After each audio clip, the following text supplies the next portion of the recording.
Hey, welcome to Game Talk. I'm your host, Ahmed Mion. Today I'm joined by Connor Hey guys. and Mike. Hello. And today we have what I would argue is some of the most monumental and game-changing news in the history of basically gaming as we know it. And that would be what the inside of a Fall Guy looks like. Uh, They're Apparently they're Lovecraftian eldritch horror abominations. birds. Um, but yeah, no, seriously, the Bethesda buyout.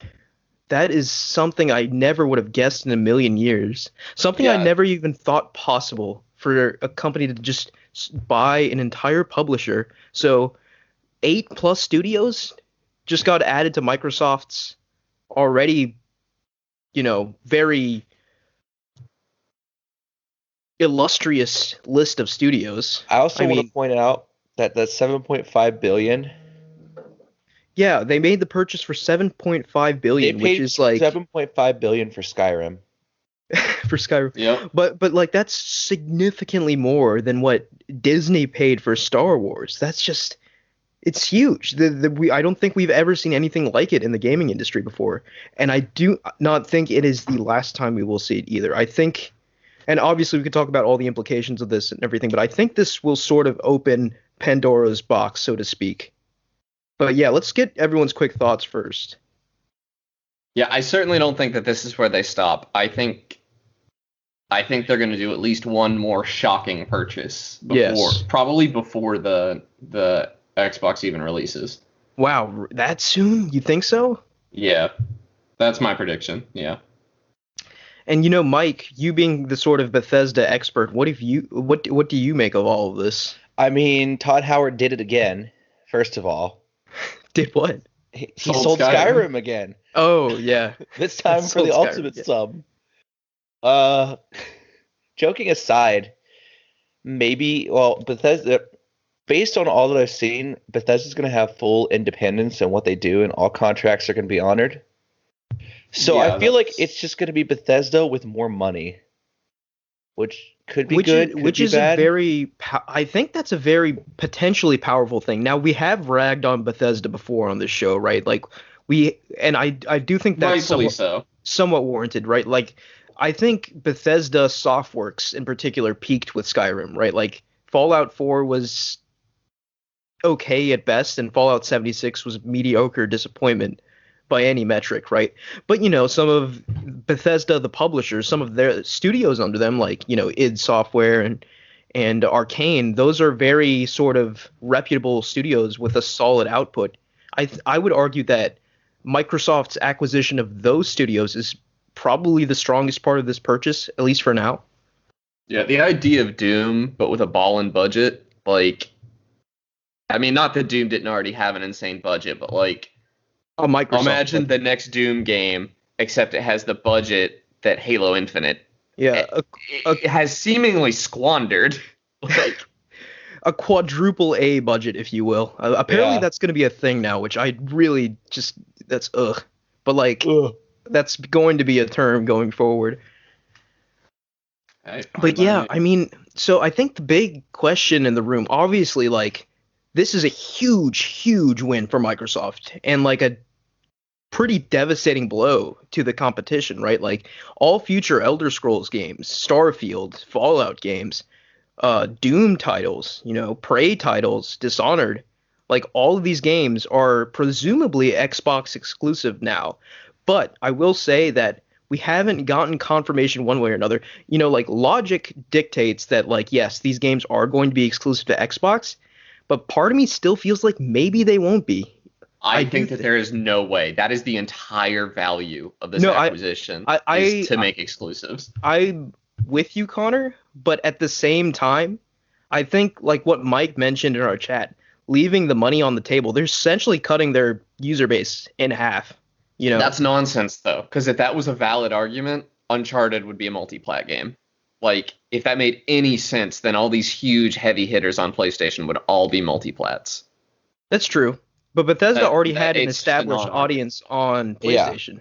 you know? Yeah, Uncharted but if doesn't you have honestly think Uncharted doesn't have an established, like, it wouldn't sell gangbusters if it came to Xbox, Oh, like, it totally would, but like I'm saying yeah. that like I don't know. I do think there's something to that. I obviously think most likely yes, they will be Xbox exclusive. If I was somehow put in charge of Microsoft like tomorrow, they would 100% never be on a PlayStation platform again because I think there's way too much value in just associating those titles with your brand, right? Yeah. But you know, like I wish they'd just come out and clarify it because like I feel like that question is still lingering, even though it should be obvious. Like I just feel like it needs being said. I mean, I'm just going to say it is obvious, and they're going to be exclusive. I don't think that's lingering at all. I think they would be out of their minds to not make these games exclusive. But you know, like okay, so I'm just strictly playing devil's advocate here. What if they go to Sony and are like, okay, hey, pay us a premium, and then we'll allow you to put, you know, Elder Scrolls 6 on your platform, or hey, let us put Game Pass on your PS5, and then you can get access to these titles too. Like, and obviously, like I think that conversation will happen in the next several years, but like, could you ever see Sony bending to that? I don't think so, but like I feel like we're entering a very unprecedented era in gaming. Like gaming I think will change in the next 5 years or so more than it has in the past 10 or 15. Yeah, I think that's fair. So and one important thing to note, kind of like the live servicey type games, you know, like Elder Scrolls Online and Fallout 76, those will still stay on all the platforms they're on. So and I think that makes sense from a business perspective too. Like games that are sort of more games as a service slash MMOs, like the revenue generated like over time for those kind of games, that makes more sense for me to for those to be on other platforms.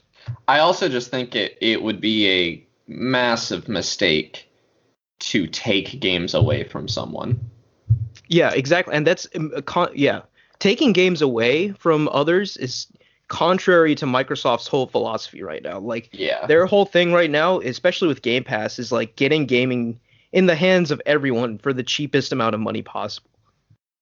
And I do think Microsoft's end game is Game Pass will be everywhere, including Nintendo systems, including Sony systems. That's their end game, including, you know, iOS, Android.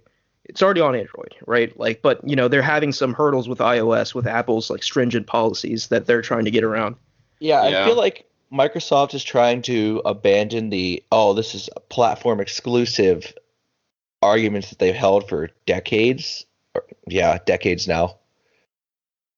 Yeah, I mean, And going into a new era of let's get our games on as many platforms as possible, but control how people can buy them. but you know, the funny thing is, you know, like this is sort of like a new chapter for Xbox, right? This mentality. But if you think about it, that's been Microsoft, like Microsoft, the company's MO forever. They've always been a software company, like always, right?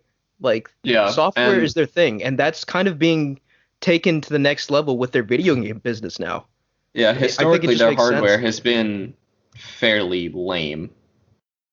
And I think that really distinguishes Microsoft from Nintendo and Sony because Nintendo and Sony like obviously like software has grown in importance over the years, but like I would still argue hardware is very important to Sony and Nintendo still, but not at all for Microsoft. Like Microsoft, I think Microsoft's end game is to just be Game Pass, right? Like if you could just install the Game Pass app on your smart TV, like that's Microsoft's end goal, right? Like eventually there will be no Xbox, I think. I think maybe. I don't Yeah, know. That's tough to say with any certainty. especially with, you know, like xCloud becoming more of a thing. And you posted, what was that software that Bethesda developed? Orion, that's Orion, huge for yeah. xCloud. Yeah, I think that is a large part of why they bought ZeniMax. I think ZeniMax would not So give them exclusivity on Orion. could That's you what I really explain think what it was. Orion is? Orion is essentially this is developed by id Tech, and it's they showed it at E3 last year, I think. Whenever Stadia was getting like super touted and everything, because Orion is used in Stadia, I believe. But It's a game streaming. I don't even know how to put it. It's something that you add to the games themselves, and it's capable of 4K 60 next to zero latency. Like the game they demonstrated it with was Doom 2016, and the gameplay was stunning. And that's not a game you can play with any latency at all. Right. Yeah, I definitely think they'll, pull tech from Orion into xCloud to make it even more potent. So yeah, I do think that's definitely a huge plus. But I think, definitely, I think the biggest get for Microsoft is at this point is exclusivity to Elder Scrolls 6. Like the Elder Scrolls 6, like we meme and joke about Skyrim, and rightfully so, right? It is kind of a meme at this point, but Skyrim is massive, right? Like the sequel to Skyrim will be a monumental game. Yeah. And I think like and you said as much in the chat, Connor, like this will pull 100% will pull people away from PlayStation to Xbox. Now, will it like be enough to shift the tide completely for next generation? Who knows? Personally, I feel like right now it's more even than it has ever been. Like this is 360 PS3 levels of like head-to-head competition going into next gen, I think. Yeah, I sorry, I was getting into my rocket, but I totally agree. I really think, and I'm fairly happy about it, but I think that Xbox actually has a shot at quote unquote winning this gen, you know? Yeah, And I'm not convinced. I've seen a lot of people saying that like, hey, Microsoft's not competing with Sony anymore. Like they're competing with they're looking 10 years into the future when their competitors are Google and Amazon. Yeah, and I think we alluded to that last episode too, and how like Microsoft, Sony, and Nintendo are all sort of diverging under their own paths, right? And it's so tough to even say at this point, like, how do you gauge a winner for the generation? Because before we'd always gauge it based off of number of consoles sold, right? And obviously, like software sales would factor into that. But like at this point, like console sales don't really mean anything, especially for I mean, they do for PlayStation and Nintendo, but not for Microsoft. Not anymore. Like they're pivoting to firmly focus on software. But that's not to say, so since the last time we recorded, both the pre-orders for Xbox Series X/S and PS5 went live, and they all sold out. So obviously, there's still a huge demand for these consoles. And taking into account that this is just the launch allocation, and there probably wasn't too much stock to begin with, but nevertheless, still these things sold out, and they like broke Best Buy, and like there was huge fervor over the internet for these consoles. So I don't think the consoles are going to be irrelevant tomorrow, but 10 years maybe. Yeah, I don't know. It'll be hard to ever separate me from my console/PC. It'll be hard to ever separate me from my hardware, but right. And I mean, I love the fact that cloud gaming will bring gaming to everyone ostensibly, right? But for me, right, like I'm very hesitant to be like, okay, like all the games I will interact with now are just things that I, borrow from like a cloud provider and play. Like I like having my hardware, I like having my games. And, for people who just want to get into gaming, I think the whole cloud side of things is a tremendous opportunity. But for us who are already there, it's kind of less so, I think. At least that's how I feel. Yeah, I agree with that. I certainly care.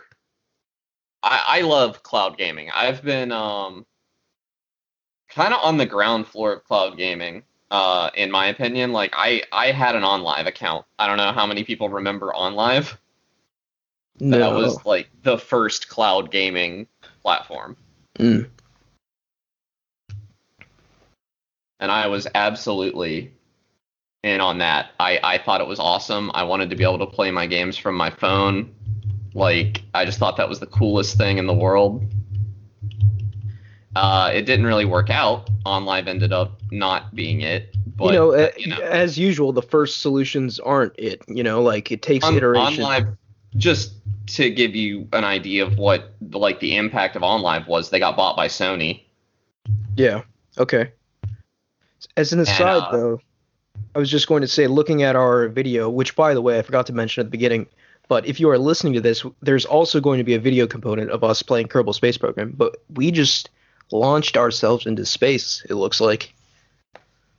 Yeah, something's wrong with the video on my, you can't see the thrusters, but there are thrusters firing on this spaceship. I was going to say, then, like, this thing must be outfitted with, like, oh, that's not good. Well, yeah, we might not be going to space today. Uh-oh. Rip the crew. I might be able to save it. It's been a while since I played this game, so bear with me. All right, best of luck. But yeah, like, just going back to the Bethesda thing, like, I think it's from strictly the perspective of an entire publisher just got bought. Like, just extrapolating that out, 15, 10 years into the future, like, are we going to reach the point where the industry consolidates and, like, when the dust settles, we have like 5 major game companies that own basically everything? I hope that isn't the case. Yeah, I sincerely doubt it, largely because if that happens, suddenly we're looking at gaming is going to be looking at trust busting. Right, yeah. And I don't think we're anywhere near that point yet, but it just this could be like the first step on the very long road to that point. And I do think, Satya Nadella, CEO of Microsoft, straight up came out and said that we are going to buy more studios like this. Like, yes. So, and obviously Microsoft's, if we're just comparing Microsoft and Sony for a second, Microsoft is gargantuan compared to Sony, right? Their gaming divisions may be similar in terms of, scope and money or whatever, but Microsoft as a whole is like valuated at over their market cap is like 1.3 trillion or something, and Sony's is like 100 billion, right?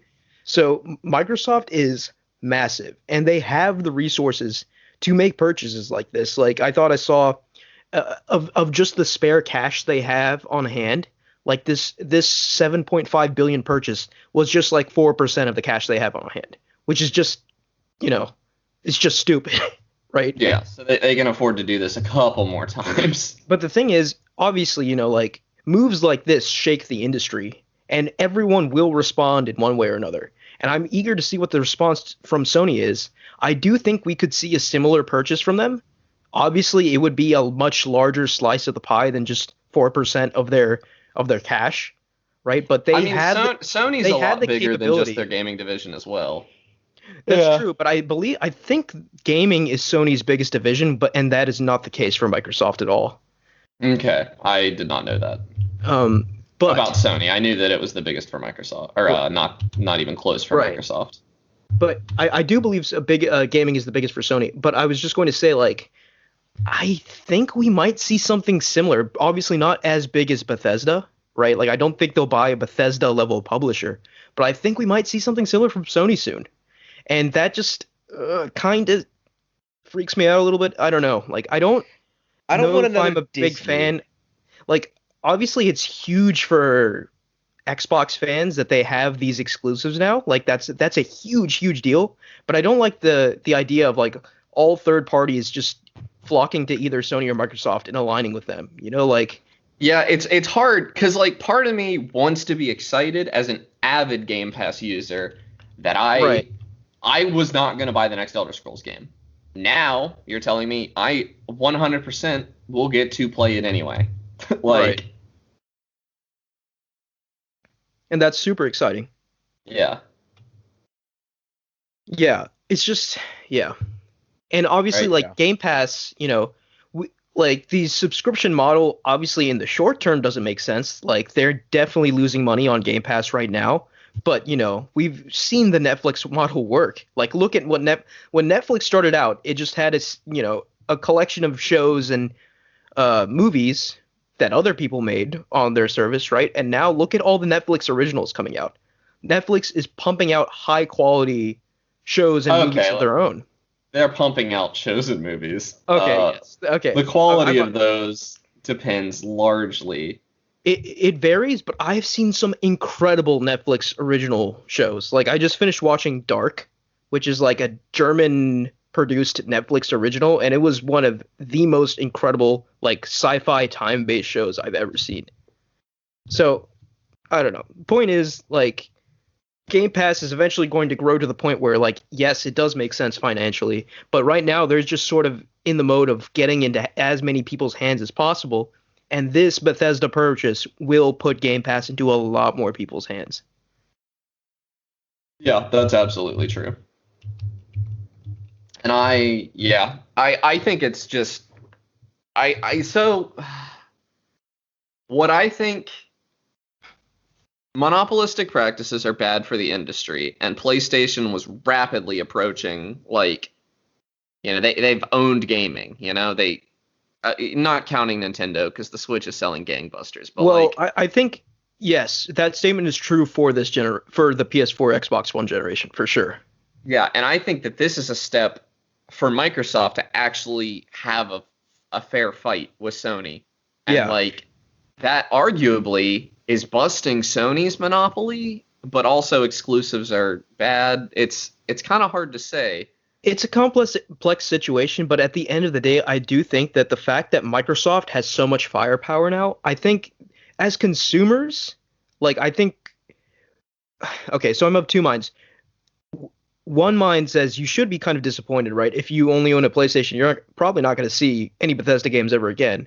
But two, you should be excited because a move this big means the gaming industry will evolve. And a strong Microsoft means, you know, a competitive Sony, right? Like the more these two compete with each other, the better for the consumers, I think. Like we're going to see some crazy things now that I don't think we would have seen if Microsoft hadn't made this purchase, both from Microsoft and from Sony.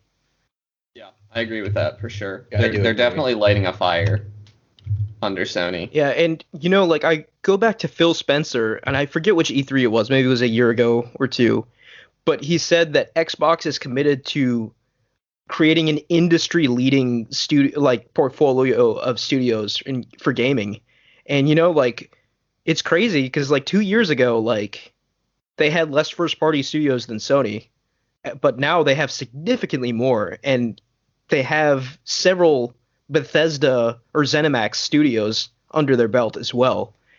And I think it's fascinating to see the head-to-head now going into next gen. Like we're going to get quality first-party titles on both systems now, which Yeah. like obviously there were some on Xbox One, none that really appealed to me, but there were some on Xbox One. But like when that next Elder Scrolls game comes out, if I don't have a Series X, I'm getting a Series X.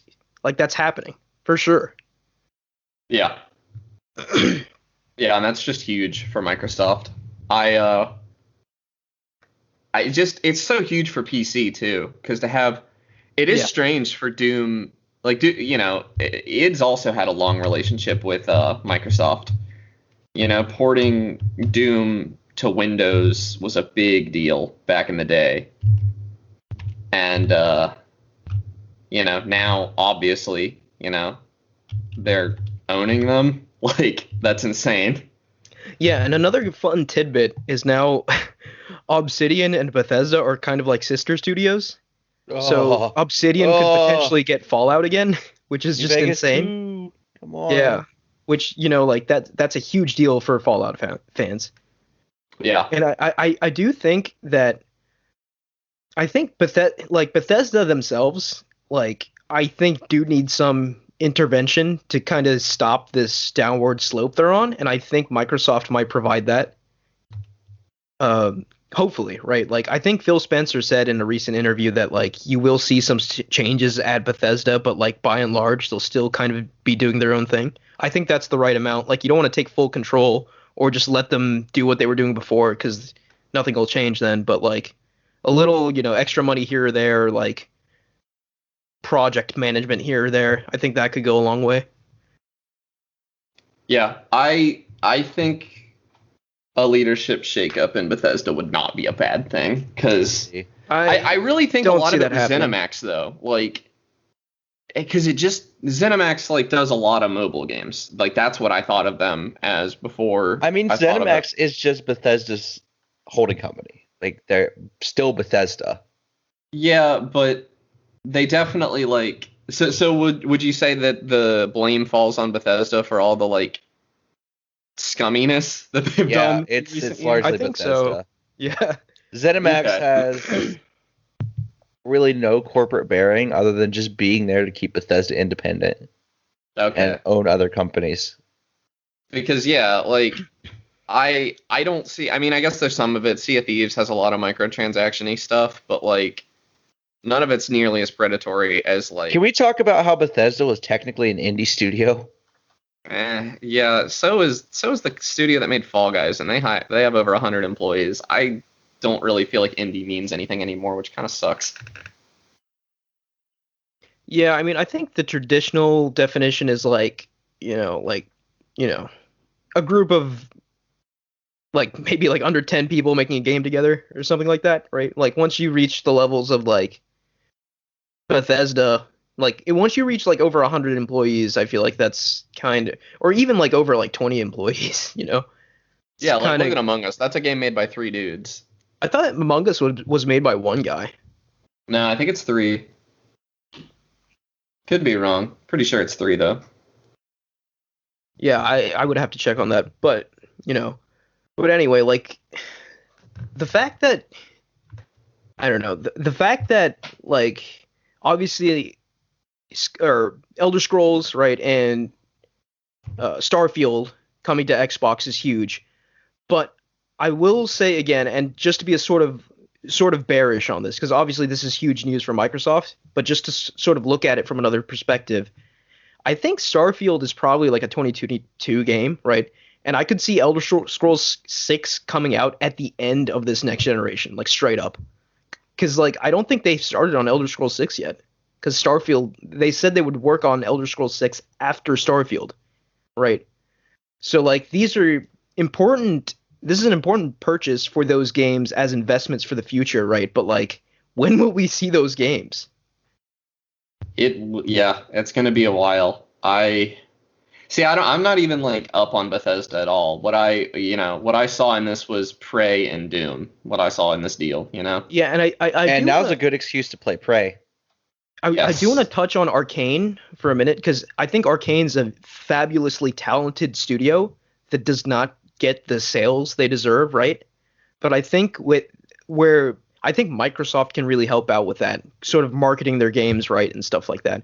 Because I think like Prey and Dishonored, like those are fantastic games, but they never sold well at all. Yeah.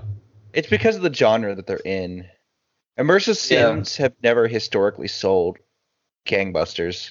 But that's the thing, like I feel like, but they're good games though, and I feel like they are good games. As long as you can express that the correct way, they will sell. And I think that like a marketing team like Microsoft coming in and fixing that problem could really result in Arcane blowing up. Because you got to remember, Deus Ex also didn't sell well. Did it not? Mankind Divided did not. It didn't sell well enough for them to make another game, unfortunately. So it's just kind of died. I had no idea.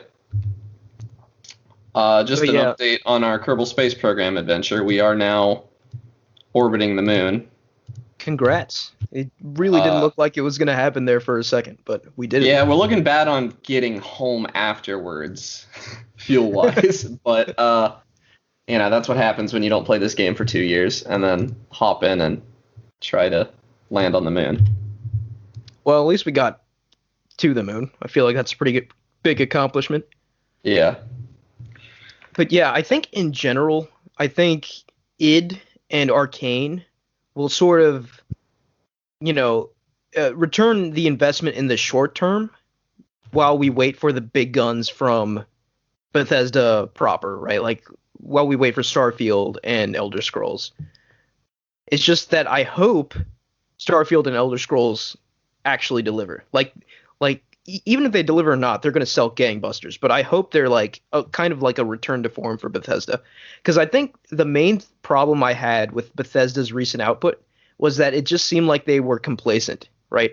Fallout 4 was basically just Fallout 3. It did not evolve Fallout in any meaningful No, way. it was like a worse Fallout 3. Right? As someone But who like played a lot of it.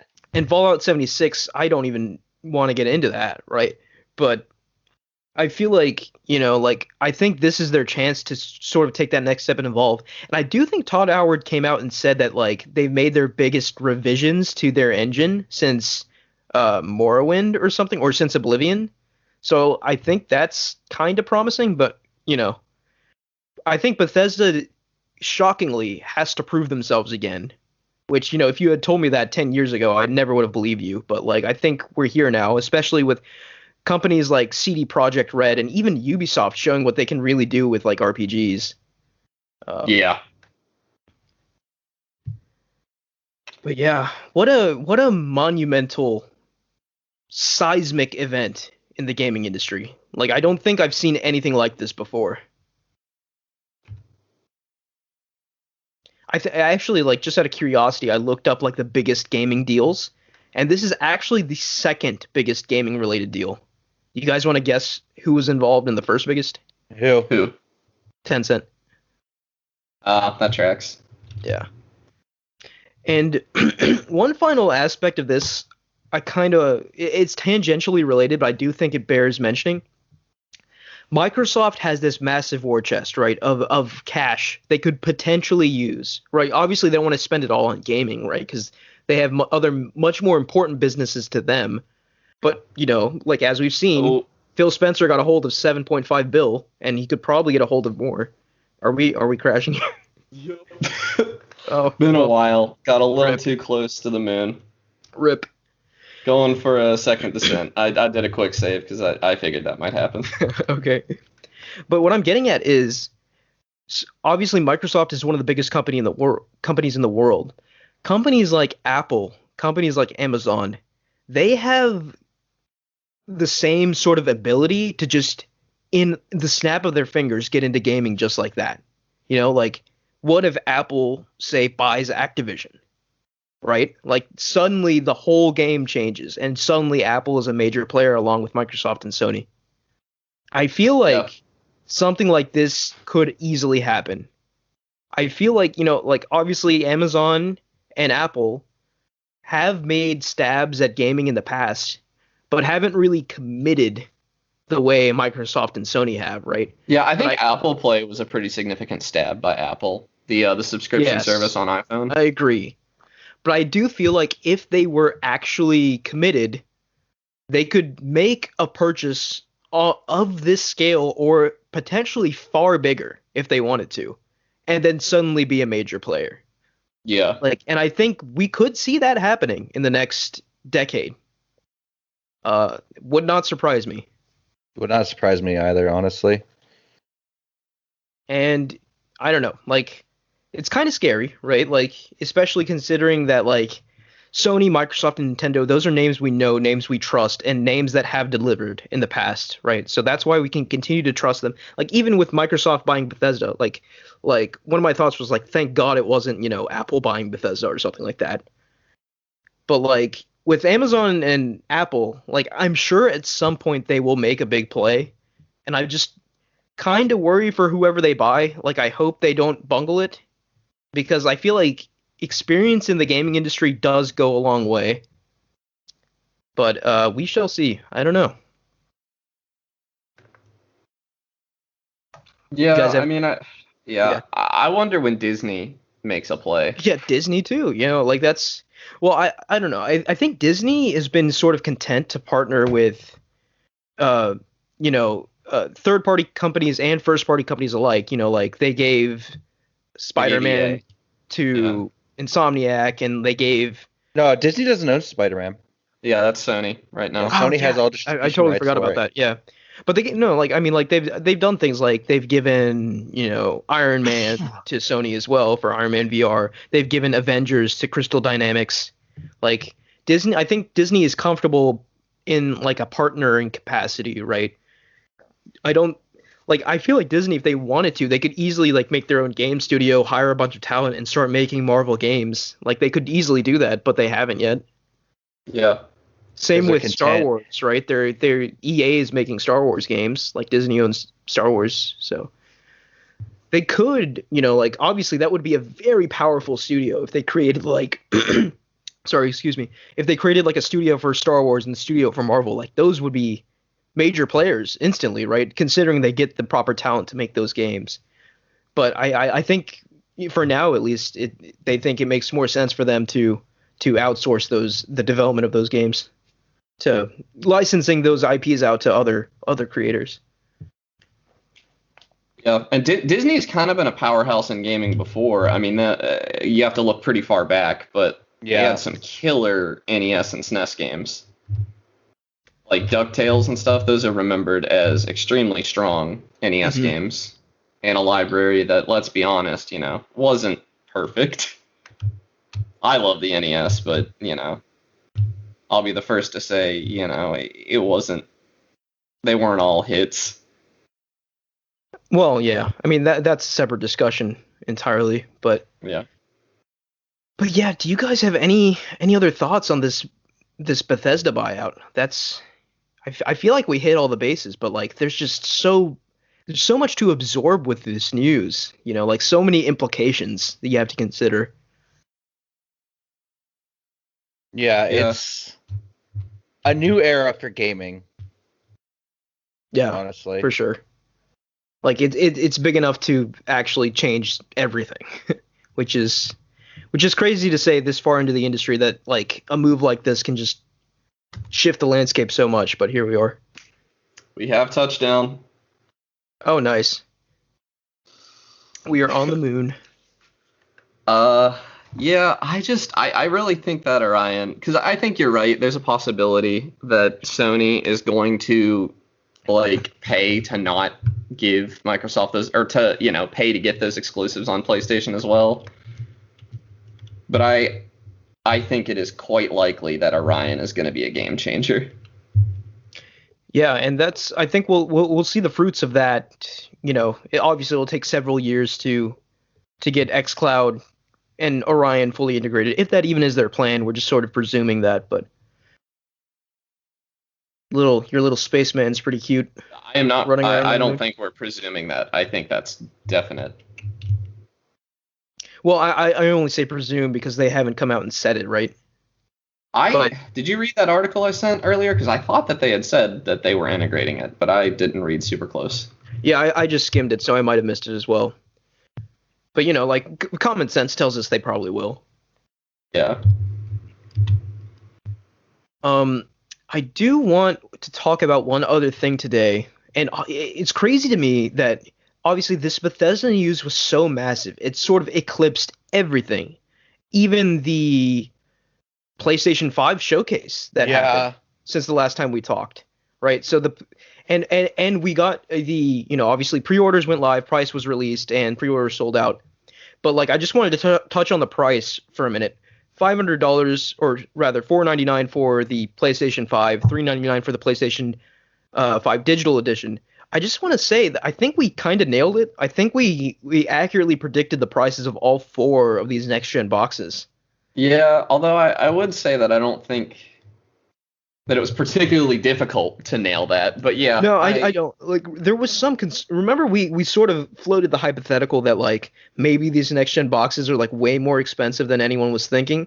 yeah, And like like 800. Yeah. and like obviously that seems really silly and stupid now, but like if you think about it, like it's still not that crazy. Like the value you're getting for all of these boxes is insane. Oh yeah. Like this is the best value proposition at a console launch I think pretty much ever in terms of just like the power you're getting in the boxes. Yeah, I keep talking about how I'm probably building a new PC as my next gen device.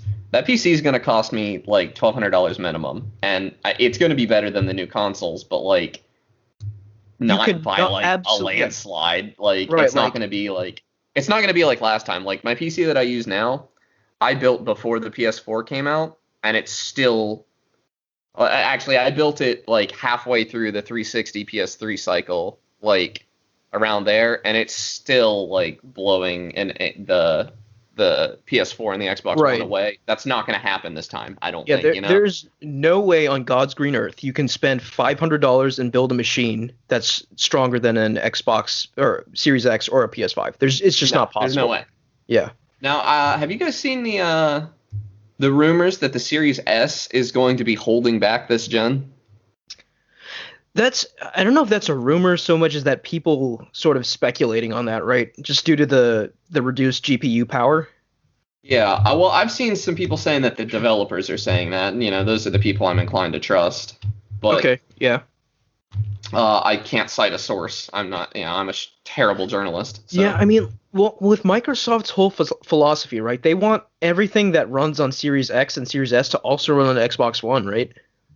Isn't that where they're going? Isn't that what they said?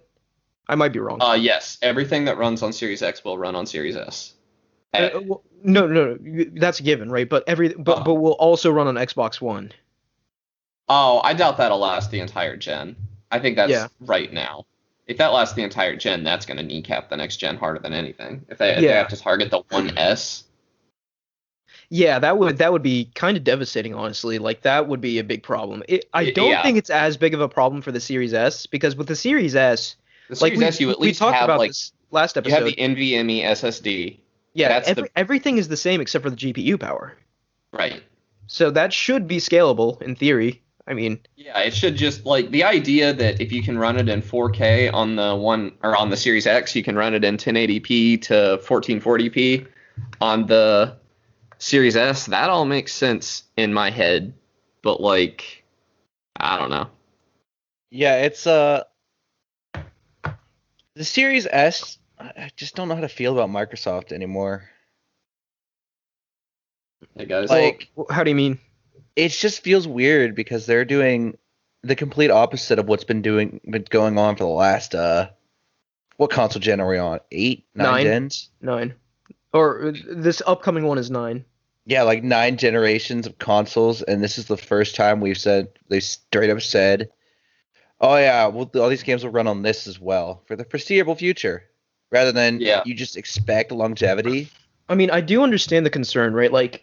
Series S is clearly the weakest machine, right? And there is a fear that the potential of next gen won't be realized fully because of that, right? And I think we're going to see the same thing we always see. Third-party games will target all sorts of different, setups and builds and resolutions, etc. Whereas first-party games will be completely optimized for that box, right? First-party games will be optimized for PS5, and on the Xbox side will be optimized for the Series S and X. So I don't think we're going to see anything too drastically different from what we've been seeing. If people are worried about graphics and stuff like that, I think the most interesting advancement this generation is the standardization of the SSD as well as the increased CPU. More so even the increased CPU. I think that's probably the biggest one, right? And the Series S has that same CPU, so I think we'll be fine. You guys still there? Yeah, this generation's going to be kooky because we've officially reached the point where it's just PCs. Everything that's running is running the same hardware as, say, a PC would be. I mean, we kind of reached that point at the beginning of this generation with the Xbox One and the PS4, right?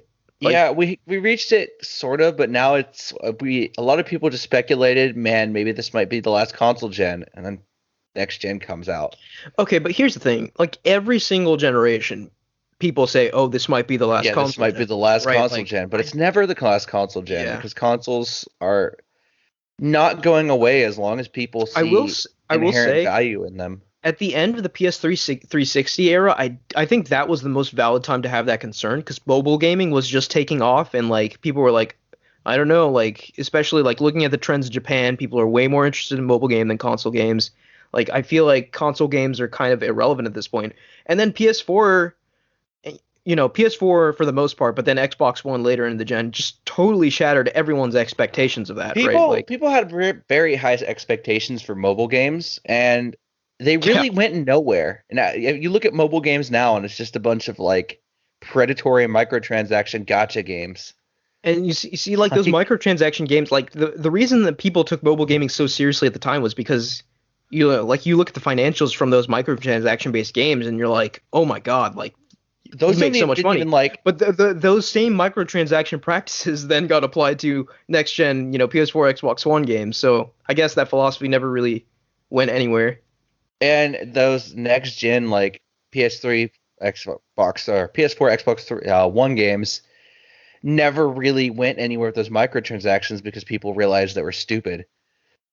Yeah, I feel like people sort of, it's kind of impressive, right? People kind of woke up to it and really kind of shoot it away to an extent, Yeah. right? Like it's definitely not as bad as it could have been.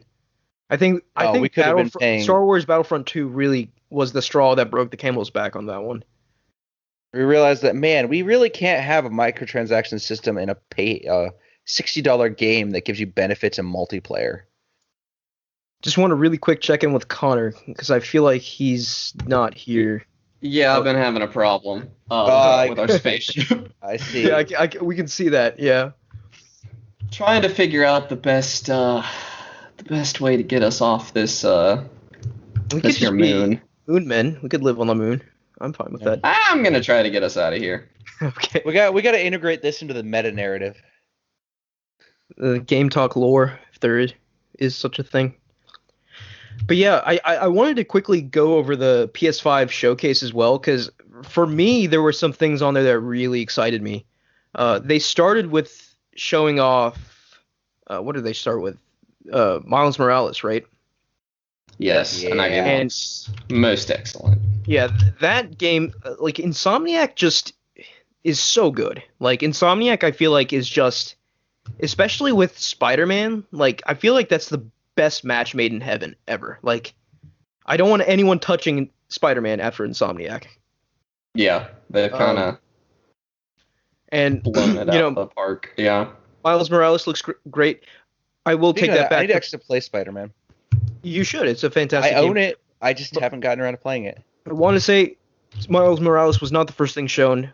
Final Fantasy 16 was announced as a PS5 exclusive, console exclusive, and I believe that's a timed exclusive. I think 16 will come to everything eventually, but yeah, I think that's a pretty big deal. I don't know if I'll ever play it, but like, because I've never really been a Final Fantasy guy. I played some of 15 and enjoyed it, but what I saw of the trailer, it looked cool, and I know this will be a huge deal for a lot of people. Yeah, I'm kind of sad because I probably won't play it if it's a PlayStation exclusive, but I might have to buy whatever. a PS5. You did mention, Connor, on the last episode that you were thinking about buying a digital edition PS5. I don't know. No, but if I do, that'll be a year or so down the line. Oh, that'll be considerably more than a year. That'll be end of gen. Pick up a used one. That's what I did with the PlayStation. That's what I'll do with the PS4. I don't know why I keep saying PlayStation. That's what I did with the PS4. That's what I'll do with the PS5 if I do it at all. Well, if you do that, you'll have a huge selection of games, most likely to really good exclusive games to get through. So exactly. But yeah, Final Fantasy 16 was announced. Really, kind of a huge bombshell there. Followed by Miles Morales. Followed by the Harry Potter Hogwarts. What was it called? Hogwarts Legends or something like that. A massive AAA Harry Potter Hogwarts game. Now, obviously, let's just get this out of the way. J.K. Rowling kind of sucks, right? Yeah, absolute she piece sucks. of garbage, yeah. But I'm stoked for that game just due to how invested I am in the Harry Potter sort of world. And this game seems to be like every kid's fantasy when reading Harry Potter or watching Harry Potter, like actually attending Hogwarts and uncovering the castle's mysteries and like learning spells and exploring the grounds and going into, I think they show like Hogsmeade and Diagon Alley, and so like that is a huge deal to me, and I'm very excited to play that. Yeah, I always forget how much of a Harry Potter guy you are, because I read them, but that's kind of the extent of me caring about. Connor read the theory. Yeah, I read them when I was in I started reading them when I was in second grade, so obviously they had a huge like imprint on me growing up. So I am really into Harry Potter, so I'm excited for this game. It's not going to. It was at the PS5 show, right? But it's not going to be an exclusive. I believe this game's coming to everything. Oh, it So is. I'll yeah, probably play it then. yeah. I do think so. Like, what do you make of this game though? Like, do you think it's going to be kind of like a Destiny type game, but Harry Potter, It or better what? not be. I'm tired of looter shooters. No, it's not going to be a looter shooter, but like I'm saying in the sense that like. I mean, what I would want it to be is a Skyrim, but Harry Potter. Oh my God, that'd be fantastic. Skyrim But and I Magic. don't know. I for some reason I just got sort of like multiplayer vibes from that game. Like, but I guess the other students could all be NPCs. Yeah, that's kind of what I figured it'd be. Yeah. Yeah, I'm very excited to get more details on that game. Um, but yeah, I think so. I think we got several more smaller titles after that, right? We got like a Five Nights at Freddy's like entry, which I know that's a big deal to some people. I personally don't know anything about Nights at Freddy's. I don't know if that means anything to you guys. Nah, I don't. I was really shocked to see that because who cares? Like that Yeah. that was really my first thought was like, do we really care about this? Like, are gamers itching for Five Nights at Yeah, I Freddy's don't on know. It was console? really random. We also got another look at Resident Evil 8 Village, which looks really sick, actually. I'm pretty excited for that game. Like, I was really kind of taken aback by, like, Did you see the trailer for that? They like, cut to, like, an animated sort of Coraline-esque storytelling cutscene that, like, completely changed the art style of the game. Like, I thought that was a very interesting touch. Nah, I missed that. Yeah, like it was like telling a spooky story was like kind of being told, and it like cut to like really interesting like different animation style, and like I don't know, I just thought it was very creative. But yeah, no, Resident Evil has really sort of seen a resurgence, I think, since 7, right? 7 came out, and then remake 2 and remake 3, and now we're getting 8. So Resident Evil, big deal. Excited for that. But I will say the thing that probably excited me the most, except for the teaser at the end, which we'll get to, was Demon Souls. This game Yes, that game looks looks incredible. incredible. It Which game? absolutely Demon Souls. Demon Souls. I can't believe they're remaking that. You know, it's so funny, right? Like this Demon Souls at the time was a niche game that pretty much no one played, but you know, obviously we understand its importance now because it led to Dark Souls. But at the time, like virtually no one played it. Like people had to like import it from Japan when it first came out, and now it's getting a full-blown AAA top to bottom remake, and it's Yeah, going to be a launch title for for PlayStation 5. Like what? Like that's insane. Yeah, I was watching a video about Demon Souls the other day, talking about how like by the time it came out in the States, like all the secrets had already been discovered Right. by the people who imported it. Like, oh, this is bad. Oh God. Oh, we've been ejected from our space pod. Looks like. Yeah, It's we ran out of basically fuel. We had to push. This is gosh. this is an old pro strat in Kerbal Space Program. When you run out of fuel and didn't quite make it back to Earth, you get out and you push. You push. Wish it were that simple in real life. No, that's what they do in NASA. They get out and push if they run out of Well, fuel. I do have a finite amount of fuel with which to push. So this is not Let's like hope that doesn't run out. yeah, well, if it does, let's see. How far are we up? I just have to get it below, I think, 80,000, and our orbit will gradually degrade. The Okay. problem is if we burn up on re-entry, which I don't. I could have sworn I put a heat shield on this, but I am not seeing it now. So Great. No, you did. I don't see Watch. it now, right? Like, so I don't know. Oh, it might have just gotten decoupled. I Okay, definitely but- put it above the decoupler, but anyway. Just to get back to the topic here, Demon Souls. So what they showed us was 4K 60 frames per second gameplay, and my God, did it look crispy! It looked so good. And I think so what they showed us was essentially the tutorial area from what I've learned, right? And obviously the character they showed us was like massively overleveled because it was one-shotting everything. Yeah. But just, you know, like it was dripping with like with atmosphere, and especially like the quick cuts they showed us after the character died. Like, this game is going to be stunning. Like, especially for someone like me who has never played Demon Souls, who is in love with FromSoft games. I'm essentially getting a beautiful FromSoft game at launch for my new console, and that is a huge deal to me. Yeah. And what's funny is, like, FromSoft, obviously they're the kings of, Souls-like gameplay, obviously, but their games have never really been lookers as far as I'm concerned. Like, they look great, right? Don't get me wrong. The art style is fantastic, but graphically, like, I feel like they could be better, right? Like, I think Demon Souls will probably end up looking better than Elden Ring, which is kind of funny. Yeah, that is likely. Yeah. They do their best. Yeah, they do I mean, they don't. As far as I'm concerned, their art direction is so strong, and their games are so fun to play. Like, I don't care what it looks like. I agree. It's fine with that. Like, but yeah, this game though, like, we get the Souls combat and the cutting edge visuals, and I hear, obviously the gameplay is at 4K 60, but I think they're also going to have like a 4K 30 ray tracing mode on there for anyone who's interested in that. God, so playing a Souls game at 30 frames per second, no thanks. I mean, I've done that more than I'd like, obviously playing my Souls games on PlayStation, but yeah, like 60 frames per second Souls game, my God, yes. It's just a vastly superior. I have done it as well because I didn't mod Dark Souls, I don't think, my first playthrough. Yeah. But which you had to mod the PC version of Dark Souls to get 60 frames per second. God. I thought you had to mod the PC version of Dark Souls to get it running. Yeah, they got better after the first round, but yeah, their first go at PC was atrocious. But yeah, just to sum up, like, this is the launch game I am most excited for by far. Like, I pre-ordered, I got a pre-order in for the PS5, and my launch games are going to be Miles Morales and Demon Souls. And the second I get this console, I'm plugging in Demon Souls and just playing that all night. I'm very excited to experience this for the first time.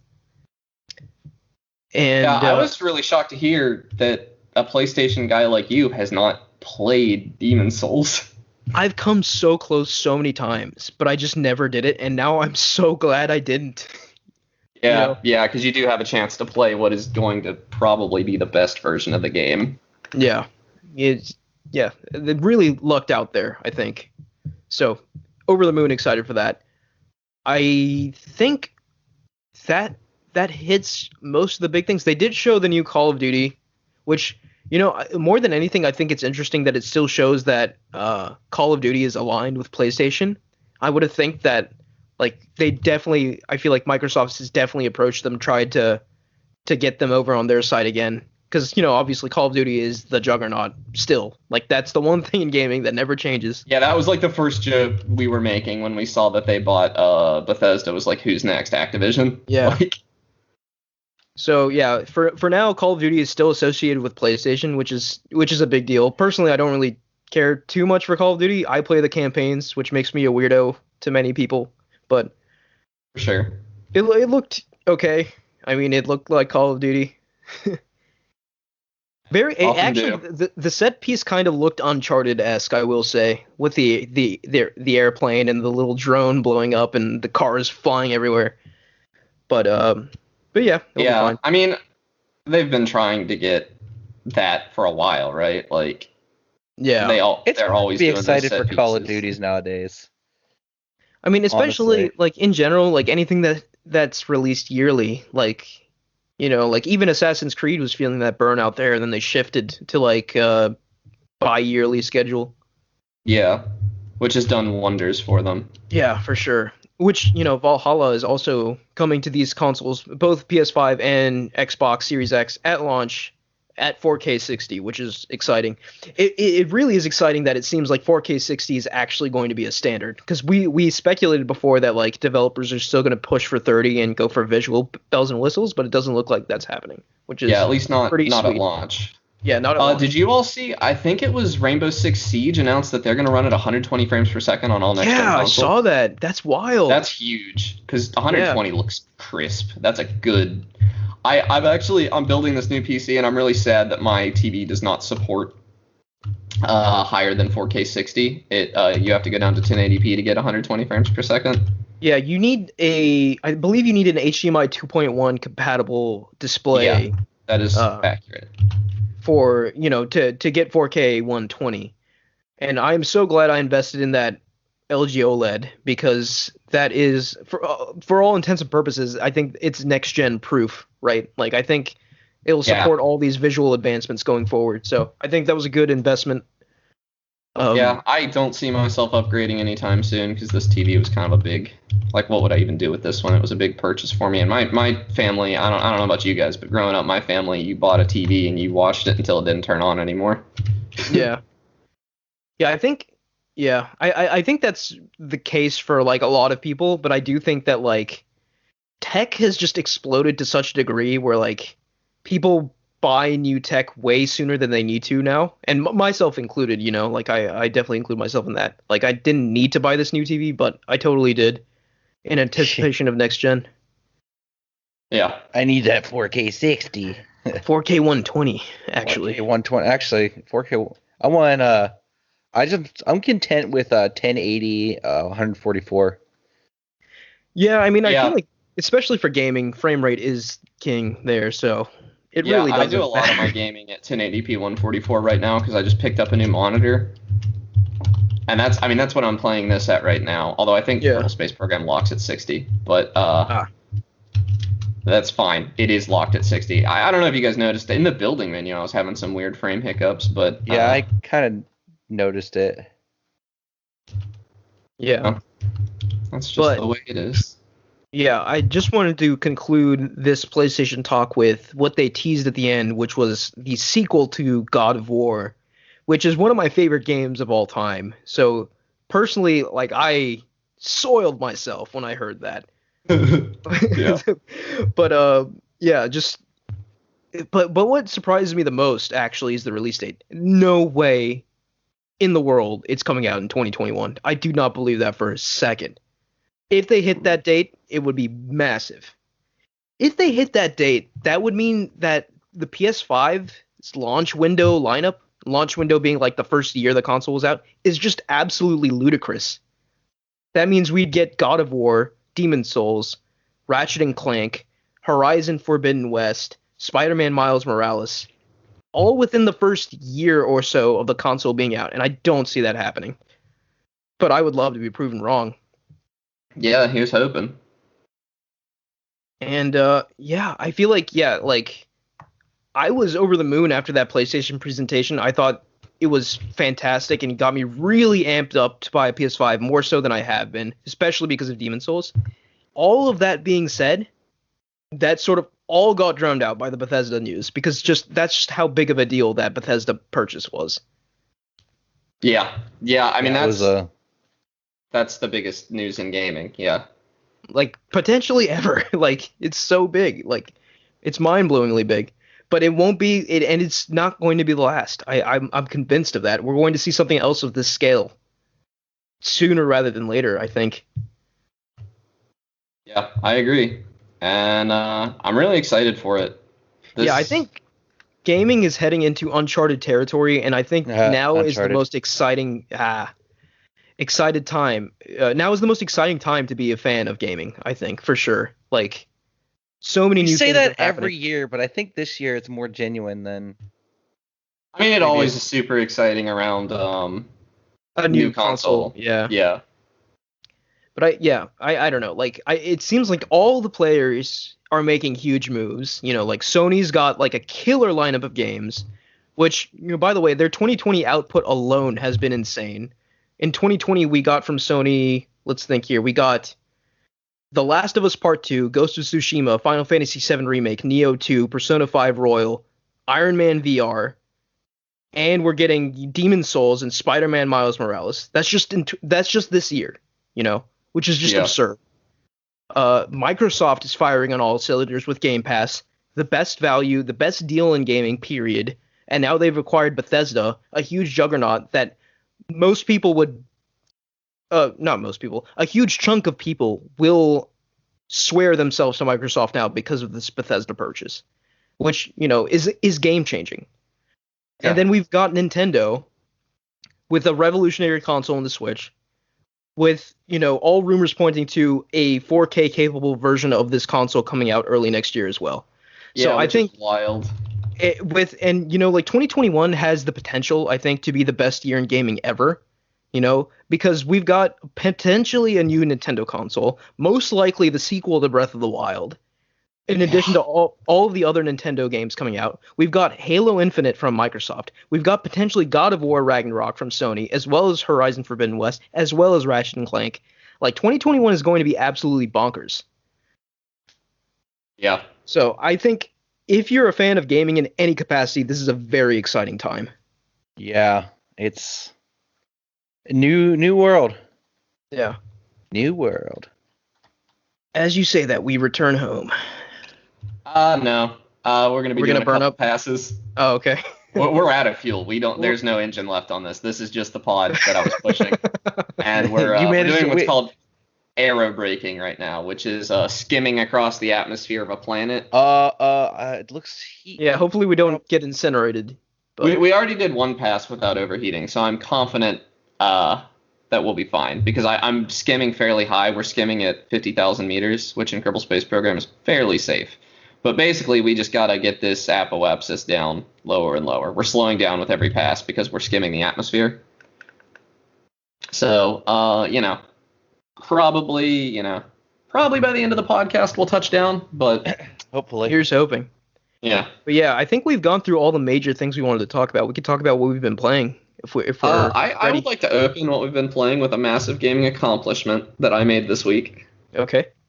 This isn't the game. This isn't what I want to talk about because I've actually only played a little bit of it this week. But I finally, after I think over 10 years, because I think I started playing in middle school, I finally beat a round of Spelunky. All I did was beat Olmec. Yeah, all I did was beat Olmec, which is like, for a lot of people, that's not a very big gaming achievement. But like, I've never done it. I've been playing that game a long time. I've never finished the temple. And I finally did it. Olmec was a lot harder than I thought. I had seen video of him before, and I had thought, like, oh, that doesn't look that bad. It was bad. It was hard. But, in true gamer fashion, you got good and you did it. Yeah, and I didn't even do a full run. I'm still working on that. I started in the temple using one of the shortcut tunnels. So really, this is not. I'm not a god gamer, but I had to do it before Spelunky 2 came out. Anyway, somebody else can go next. I have another game that I actually want to do a review of, but Spelunky needs no review. It's one of the greatest games of all time. I can go next, I guess. I purchased the Mario 3D All-Stars collection, and I'll have more to say about it next week because I haven't played it too much. But what I've been playing mostly this week is Persona 4 Golden, which, I've talked about Persona 4 a lot on this podcast. I think I named it in our top 5 when we did our top 5 games of the decade. It was like in that list for me in my top 5. Yeah. I obviously love Persona 4 Golden, and I've beaten it I think 2 or 3 times already, and I'm playing it again, which is just crazy. But I will say, like, if you're a fan of Persona, I know you are, Connor, a fan of Persona 5. Persona 4 Golden, I absolutely intend to play P4G. Yeah. Yeah, like, obviously, like, a lot of the elements in P4G are refined immensely in Persona 5, so it might be kind of jarring going back. But I think the main draw for Persona 4 Golden is just how contrasted it is to Persona 5, right? Like, Persona 5 takes place in the lively, nightlife city of, I think it's Tokyo, some Japanese city, right? Yeah, you spend a lot of time in Shibuya, which is in Shibuya, Tokyo, yeah. I believe. Yeah. So, but Persona 4, you're just kind of like out in the suburbs, right? It's a very sleepy town, very small town. And that's something that's going to be way more familiar to you and me growing up in, And what's amazing is what I love about Persona 4 and why, like, Persona 4, the first time through that game, that experience cannot be matched, right? Like, even if I play it again, it will not be as good as the first time I go through it, simply because of the premise, right? So, like, the premise of Persona 4, and this isn't really spoilers, Connor, it's just the premise of the game. But, like, you move to this small town that's really boring, nothing actually happens, and then, people start dying. Like people start getting murdered. Obviously, there's like a serial killer on the loose, right? And it's a small town, so everyone knows everyone, right? So like as you play through the game, you go to school, obviously you do your social stuff, you make your friends, and your friends are investigating the killings. Like just the mystery of this game, and how that finally gets resolved and like the identity of the killer, all of that like is such a roller coaster the first time through that game, right? Because you don't know and you're uncovering these things. And Persona 5 had something kind of similar, right? Like and this is spoilers for the absolute beginning of Persona 5, right? Like, because like Yeah, you play the start the game unexplained mental and you're betrayed, shutdowns. right? Well, no, I was Yeah. just gonna say you start the game and then you're betrayed by someone, right? Oh, And then yeah. you flash all the way back to the beginning of like the timeline, and you slowly discover what all that's about, right?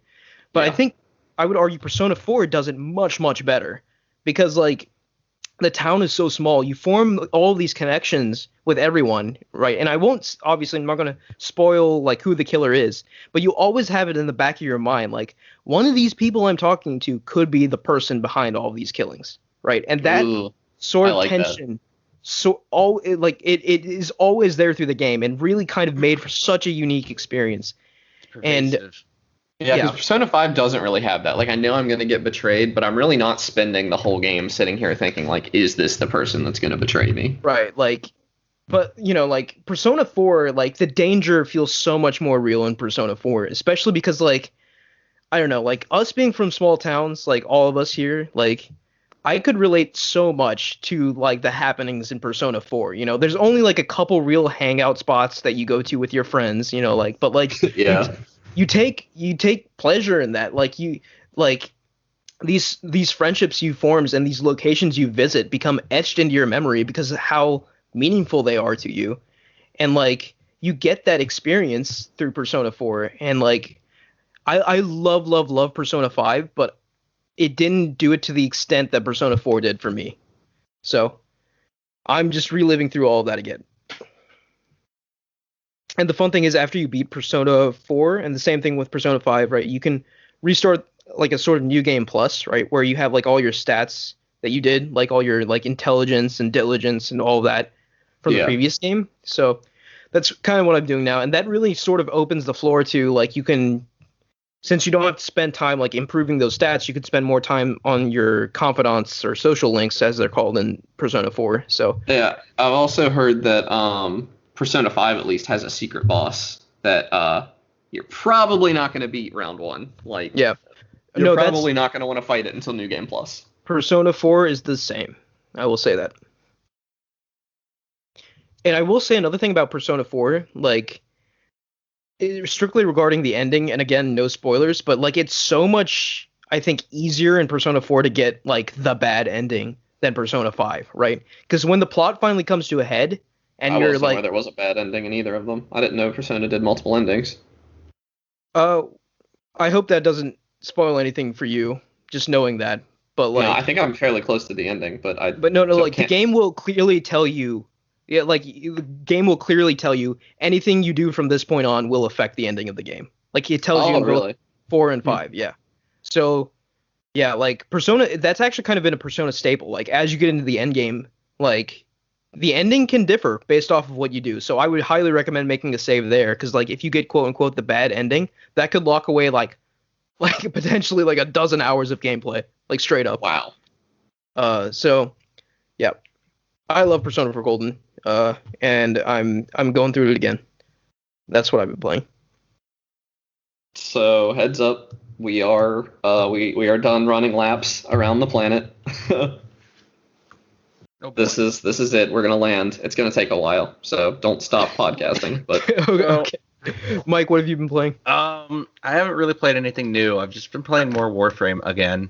The classic. I The keep go-to. diving back into it. I guess I got back into Hardspace Shipbreaker, which is actually I've been meaning to play that. We'll probably play it for podcast at some point. Yeah, I like this sort of dual like video audio thing we've got going on. I just hope it's not too much trouble finding a new game each week.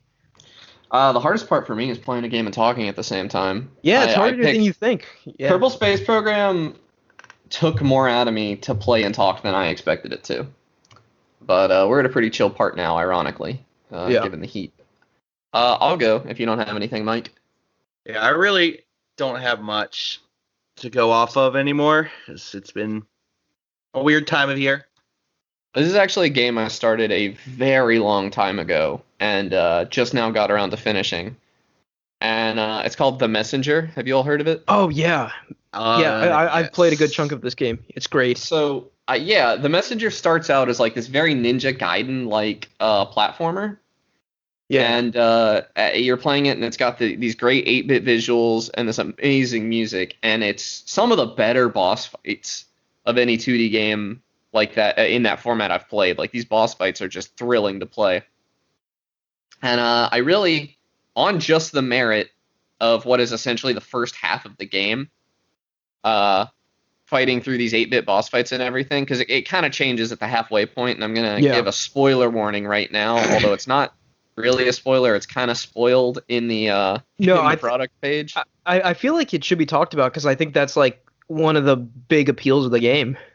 Yeah, about halfway through the game, you're fighting what feels like the final boss, and it has all the gravitas of a final boss, in my opinion. But you beat it, and suddenly the game it doesn't end. Like it throws you into a future in which suddenly everything is 16-bit.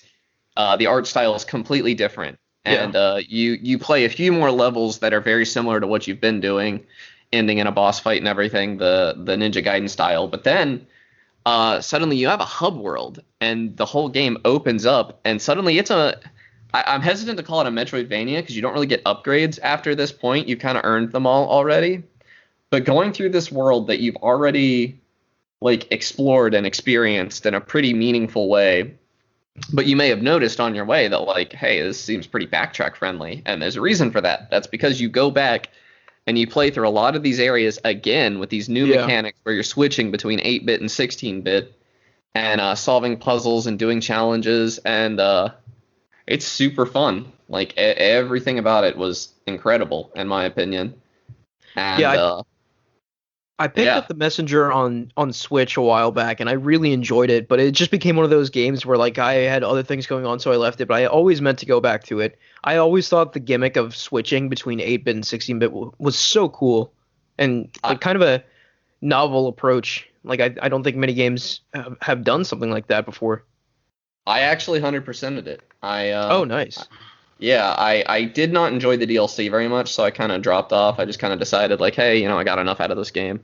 And the humor was pretty good, too, right? If I remember right. The what? Humor?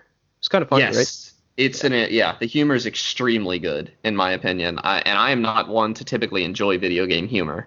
But, like, this is, like, right up there. It's not the same style, but I want to compare it to, like, the Mario and Luigi games, like, in quality.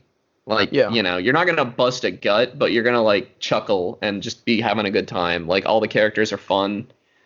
The story is kind of interesting, albeit it's really just a bunch of time travel tropes. But, I don't, it's all very fun. Sorry, I had to hold my breath for a second to see if the parachute would snap. We're good, though. We're going to land. We're going to land. We're going to, after much trials and tribulations. The Messenger was given away free on Epic Games, so if you have that, then you probably have it. And also, it's on Game Pass. So, a lot of people should play this game. It's very fun. It is hard, I would say. A lot of the boss fights took me quite a few tries, and I consider myself somebody who's pretty good at platformers. Yeah. I mean, bearing in mind that it took me 10 years to beat Spelunky. I will say, obviously, if it's on Game Pass or Epic Games Store for free, that's the place to get it. I will say I really enjoyed it on Switch, though, because it sort of felt right at home, like in that handheld format. I get that. But it felt amazing playing it on my PC, on the big screen. Yeah. Definitely have a controller with a D-pad, Yeah. But high marks to The Messenger. And that was a Devolver game, right? Yeah, pretty sure, yeah. Yeah. Devolver's been firing on all cylinders lately. Yeah, we're big fans of Devolver here on the podcast. I think they made a joke recently that, like, Devolver has decided to purchase, like, I forget what they said, some studio, poking fun at Microsoft and Bethesda. But yeah. All right, guys, I think that's going to do it for us this week. We have talked about the big news. We've touched back down on Earth after hitting the moon. Flawless timing. Oh, I know what I want to Yeah. talk about. I want to talk about Endless Space 2 some more. Okay. Go for it, Okay, Mike. so God, that game frustrates me. Oh, really? It frustrates me in a good way because sometimes the AI can just be straight devious. Like, I'll be minding my business, building up my fleets. The AI will make peace and then it'll ally with me. And then, like, 20 minutes later, they'll be stabbing me in the back. Yeah, I experienced, like, remember a few episodes back, I gave Endless Space 2 a shot, and I had something very similar happen to me. You gave a bunch of space games a shot. Didn't you pick up Spore Yeah. that episode too? Yeah, I did, yeah. Like, I like when an AI will just completely ruin me for trusting them for 5 seconds. Yeah, I don't know why, yeah. but I had that happen to me too in my Endless Space 2 run through. I wasn't sure if it was something I did or if it's like common. But it No, sounds was like it it's common. was it the amphibian people?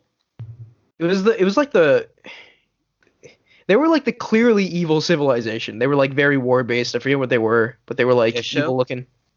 I Or think the that's United what, Empire. no. Or they bird people? I don't think they were bird people. But they were alien looking and evil. The Cravers. Yeah, I think that's it. Yeah, Cravers. Carvers. Yeah, the Yeah. Cravers. No, the Cravers are just going to declare war on you. No, I'm talking about the Lumeris, who are led by this very buxom amphibian woman, who I Okay. hate. Like, 1 second she'll be like, "Oh, you're my best friend," and then the next second it's like, "Oh yeah, I see a problem here," and then we'll declare war on you. It's kind of wacky. Yeah, and I mean, like, for these grand strategy 4X games, like, surprise betrayals are a part of it, but if it happens too often, it can get really annoying. I mean, I don't mind the surprise of betrayals because eventually I just dunked on. I was already in a war with like the Cravers at the time, and I'm like, I just gotta wrap this up real quick then to go focus on stupid amphibian woman. Yeah. But I have overall, no idea what you guys are talking about. overall, like, do you still? No, I still love the game. Yeah. Okay. It's very. I wouldn't recommend it for everyone because it's very like convoluted. I do want to get back into it, by the way. Like, all of these, like, 4X games, these strange strategy games, especially if they involve space, interest me greatly. I'm also gonna get into AI War 2, which is a game that's That sounds apparently fun. meant to punish you. Like, according to the lead dev, beating it on 10, unless you use an exploit, is going to get balance patched. Mm. 10 being the highest difficulty. So I looked at Steam achievements. The amount of people that have beat it on 10 is 0.2%. Jeez. 7 is what the lead dev plays it on. And 7's the most balanced. 10 is, hey, this man beat it without massive amounts of cheese. All right, we're going to patch that out. That's a bug. So it's Like- literally meant to be unbeatable. Yeah, you start with one system and the AI controls the rest. You have to fight the AI and win. But you Wow. can't, like, play it like a traditional 4X because then the AI will throw massive fleets at you because they control the entire galaxy and they can do that. So you have to play like a rat and just try not to anger the AI that's coming for your soul. And honestly, it sounds good enough to interest me because I like pain. as my throat fills up with mucus, this is great. But I like games that offer me a challenge, but also offer me the ability to cheese said challenge. Because there's nothing more fun than cheesing a challenge. Yeah. Really, I'm not a big fan of cheese in games. I love I cheese. feel weird when I do it. There is an appeal to it, right? Like, I don't want to normally play that way, but like finding ways to do it, I can see the appeal. Yeah. But I think this is a good stopping point. Our Kerbal guy seems kind of tired. He's chilling on the Yeah, poor Jeb. ground. Dead. But yeah, thank you guys Yep. for listening. You can follow us at Ad Podcast Game Talk on Twitter. Please like, rate, and review us on any podcast service you use, as well as YouTube. Please like us and comment us on YouTube. You can click the link in the description of this podcast to join our Discord. And I think that'll do it. Thank you, Connor and Mike. Yep. See you guys next week. Yeah, See you later. next week. Bye.